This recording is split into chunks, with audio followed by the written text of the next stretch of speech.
Welcome back to the online sessions on embedded systems. So as part of embedded system, we are discussing on the 8051 microcontroller.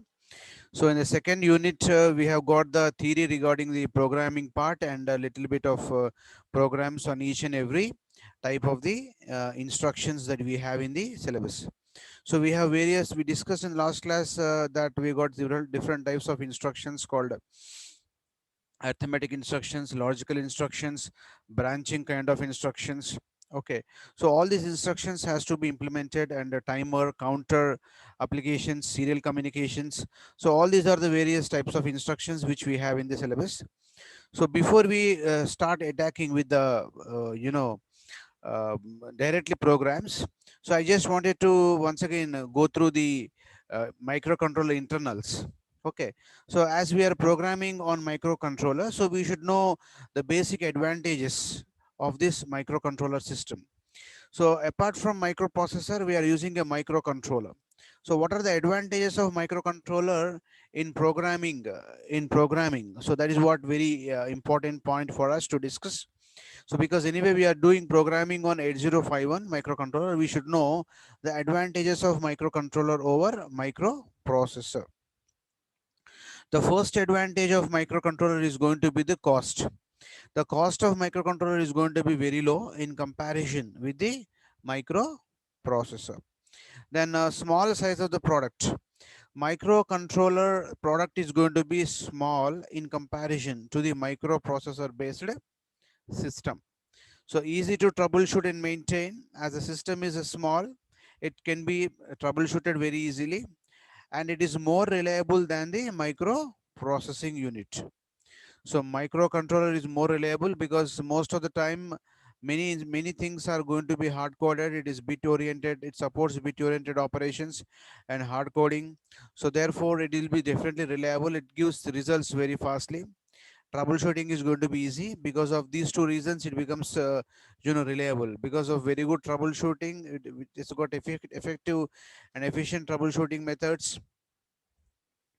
Okay, and it is very small in nature, and due to the support of the bit oriented operations and hard coding, this is going to be more reliable. So additional memories and input outputs can also be added to the microcontroller, but not at a huge range. In a microprocessor based system, it is meant for general purpose. Therefore you can connect large amounts of memory and IO. In comparison to that, definitely the microcontroller is going to support minimum range memory and IO devices. It is not going to support as high values of memory and IO locations, IO devices, but limited IO and memory can be supported. So therefore, definitely some additional memory and IO can also be added to the microcontroller. Software security feature is going to be there in the microcontroller, because most of the time the software is going to be hard coded. So it is going to be work with the automated type of systems. So once we normally burn the software into the microcontroller, we really cannot see the software to change. So therefore the security feature is embedded inside the microcontroller itself, and all features are available within just 40 pins. So remembering 40 pins is very easy. As I discussed earlier, that how did we remember the 32 pins? As we remember, in terms of the 40 pins, in terms of 32 pins are reserved for IO, and rest over only 8 bits. Among 8 bits, 2 bits goes for VCC and supply, and 1 bit goes for accessing the external memory called EA bar pin. 1 bit goes for the ALE pin. 1 bit goes for the program status word register. Okay, and 1 bit goes for the chip selection bit. So like that, so 1 bit goes for the reset pin. So like that, we normally going to figure out these the pins are going to be very easily in the case of the 8051 microcontroller, because only 40 pins. So remembering 40 pins is very easy. Therefore all features are available with just 40 pins. All features means what? What do you mean by all features? Every microcontroller, microprocessor should provide communication. Serial should provide serial communication, should provide timer, should provide counter, should be accessible to the external memory and IO devices, should perform various types of the instructions like branching instructions, data transfer instructions, logical instructions, arithmetic instructions. So all this can be supported, okay, by using the micro controller unit. Therefore, all futures means what? All these are the futures. Various types of the instructions is nothing but futures of the microcontroller or microprocessor. So almost whatever the microprocessor features are there, all the features can be supported with 40 pins of 805 microcontroller. Therefore, we can just simply say a word like all features available with 40 pins in comparison with the microprocessor based systems. And this is what very important point. This really exactly differs the concept of microcontroller with the microprocessor. So useful for small dedicated applications and not for large system designs which may require many more input output ports. So the microcontroller based systems are normally used for small dedicated applications. Because of this reason, we normally say that the microcontrollers are normally used for embedded systems. So embedded systems most of the time uses microcontrollers than the microprocessors in order to provide dedicated applications. So therefore these microcontrollers are normally useful for small dedicated applications such as embedded systems. So small dedicated applications are known as embedded systems for us. Therefore, it is not used for larger system designs, which may require many more I/O ports and memory devices. So, mostly used to implement small control functions. So, it is normally used for a limited specific use. That is what the advantage of the microcontroller based type of the systems. Okay. So, this is what the basic block diagram of internal connections to the various types of the peripherals connected to the CPU in the microcontroller based type of the systems which we discussed earlier. We got two counters, two timers. We got on chip RAM. That means on the chip itself, you're going to have RAM. You're going to have the ROM areas. Okay. In the ROM, we're normally going to burn the program that we require to be implemented by the CPU of the 805 microcontroller. And you're going to have the four IO ports like P0, P1, P2, P3. These are the four IO ports. It supports serial communications using the transmit data, receive data pins. It supports external interrupt controls, and it obviously supports every CPU should be connected to the clock signal generated by the crystal oscillators. So this is what the various things which we normally going to have it here. Okay. So this is what the basic internal peripheral connection block diagram. Then after this, we have discussed about this diagram, which is known as the programming model of the 8051 microcontroller. So this is nothing but programming model, not the block diagram. So if at all anybody asks you to draw to put the block diagram, means you are not going to speak about the internals of the microcontroller in the case of the block diagram of the microcontroller. So in the case of block diagram, all these things you can put in a single chip. So whatever that I am showing here, these things you can put in a single chip. Okay, that means in a single chip, draw a single box. In the single box, put all these boxes. It's going to be on chip ROM, on chip RAM, IO ports, bus control unit, serial port, timers, okay, CPU, interrupt control units. So all these things you can put in a single block. This becomes the block diagram of the microcontroller system. Now coming to here, this is known as the programming model of the or programming model block diagram of the microcontroller. Once we speak about programming model, what do you mean by programming model? Programming model, to the 80% of this model should compulsorily represent the registers that you can access programmatically. That is what called a programming model of the microcontroller system. So this is a simple microcontroller system which is going to be of 8051 microcontroller, and it is going to have so many registers which can be accessed by the programmer. So what are the registers which we can access, which can be accessed by programmer? The first registers are going to be accumulator A and register B. You can access very frequently. We'll be using accumulator A and a register B. Continuously we're going to use, and very frequently we're going to use port 0 port 1, port 2, and port 3 registers. So very frequently we're going to use port 0, port 1, port 2, and port 3 registers. Now if you observe this carefully, port 0 and port 2, this is P 0.0 to 0.7 means what? It is 0 to 7 means there are totally 8 pins reserved for the each and every port. So to access to the port, we normal access to the port drivers, of course. So here, this port 0 and port 2 are going to be bidirectional ports. Okay, and port 1 is normally used for input output applications. Port 3 is normally going to provide the various functions. Various functionalities can be provided by the microcontroller using the port 3. So you'll be accessing all these registers. That is why we are just simply representing all these registers. And we'll be accessing a data pointer register, program counter PC, okay, and internal buffer register. So the buffer register is going to, we normally going to use buffer registers, something like uh, S buffer register or buffer registers, temp registers. We'll be using them as buffer registers. The next is program address registers. That means R0 to R7 register bank is there. The register banks also we're going to access programmatically. And also we're going to access the stack pointer register called SP in the case of this particular registers.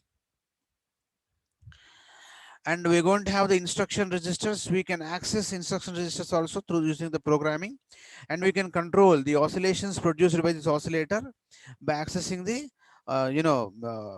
by just simply taking the frequency from the oscillators, and we can just simply control the baud rates that the 8051 can able to operate using this, right? And EA bar pin we can able to access externally, ALE pin we can access, PSEN bar also we can able to access externally. Okay, and obviously every chip need to have VCC and ground. What is the purpose of VCC? All the electronic gadgets are going to operate with the DC power supply. Since all the electronic circuits are going to operate with DC power supply, we normally going to give the power supply using the VCC. So VCC input to the VCC is normally going to be AC signal. This AC signal is simply converted into DC signal. The DC is applied to the microcontroller systems, and this entire chip is connected to the ground. Okay. In order to close the entire circuit, we have to connect it to the ground. So then there are some internal processing units in the microcontroller based system. So that is going to be called as program status word. Program status word is normally used to execute programs. ALU, as you know, it is going to be address arithmetic and logic units, which performs arithmetic and logical operations.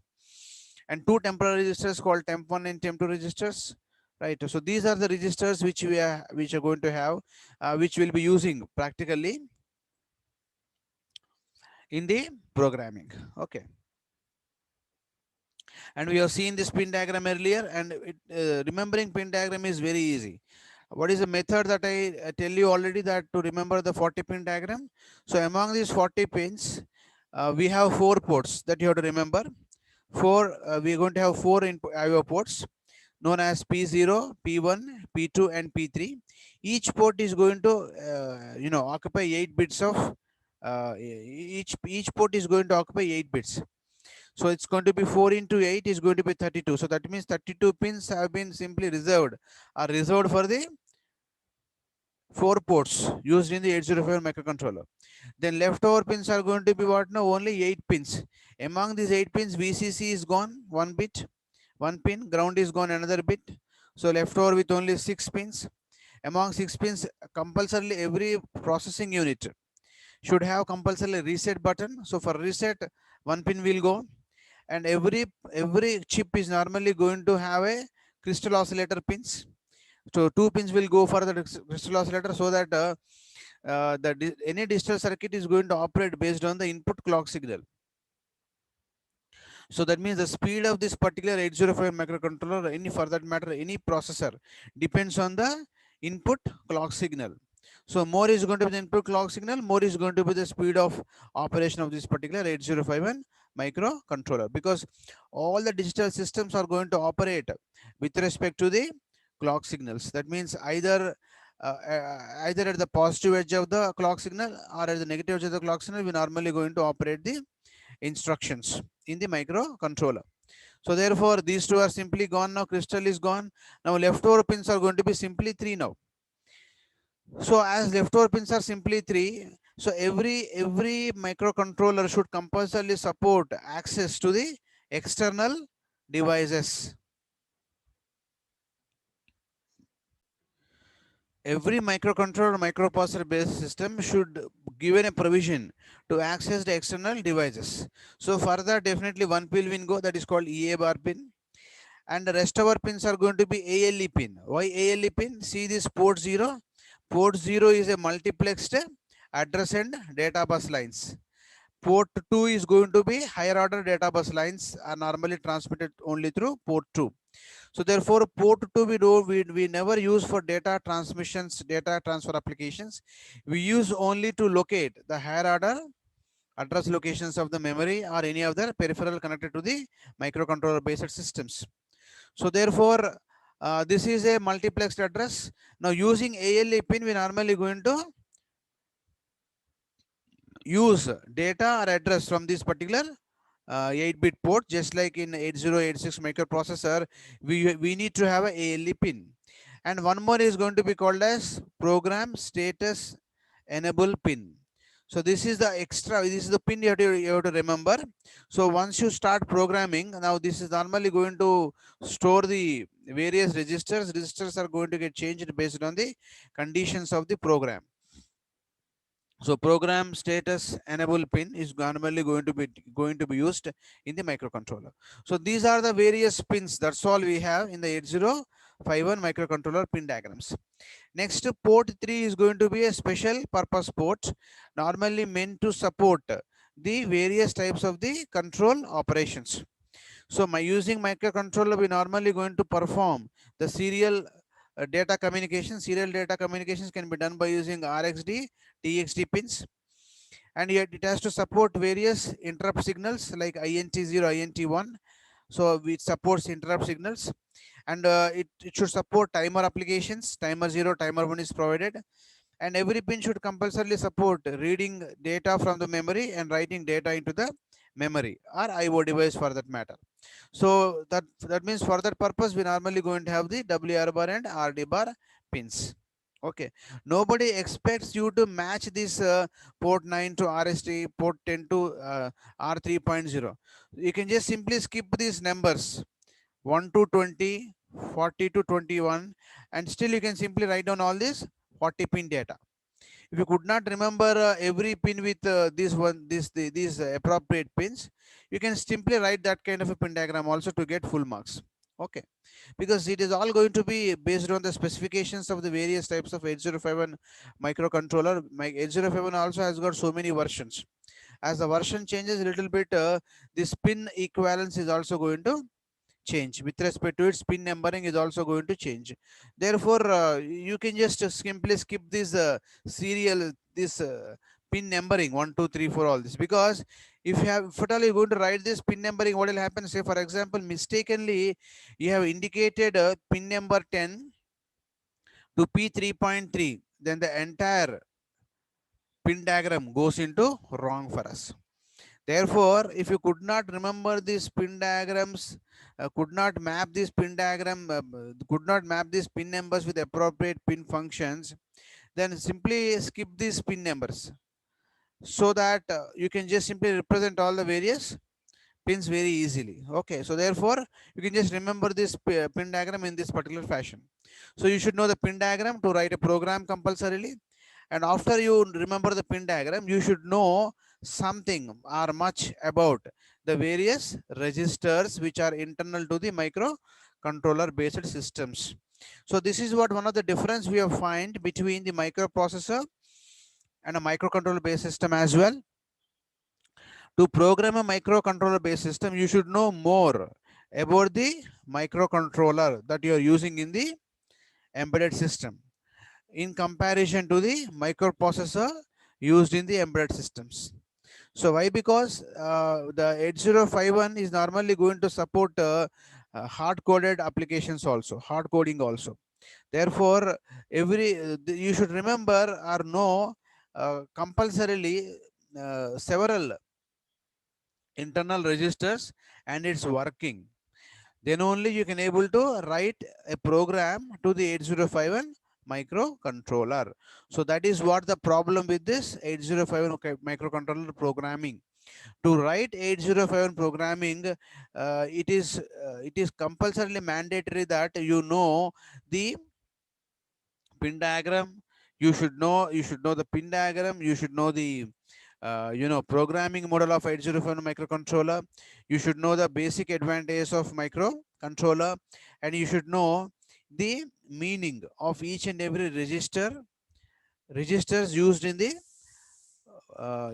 program model of the 8051 microcontroller. If you know all these things, and you should know different types of data transfer instructions, you should know addressing modes. So if you know all these things, then only you can able to write a program to the 8051 microcontroller. That means what I mean by saying is that to write a program for all the types of instructions, you should know all these things compulsorily.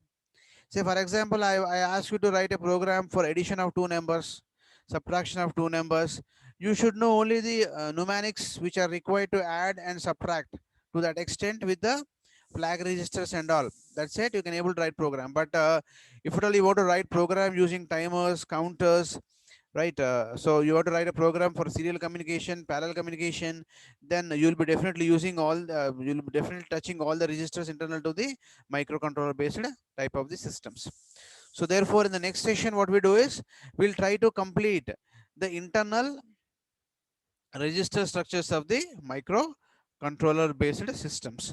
So after we understand the internal register structures, okay, and its control words, then we'll be ready to write a program using the 8051 microcontroller. So the best book to understand 8051 microcontroller is Masidi. So please try to refer Masidi textbook, which is very easy to understand as far as programming is concerned. So programming has been explained very nicely in the Masidi textbook. Thank you very much for the today's session.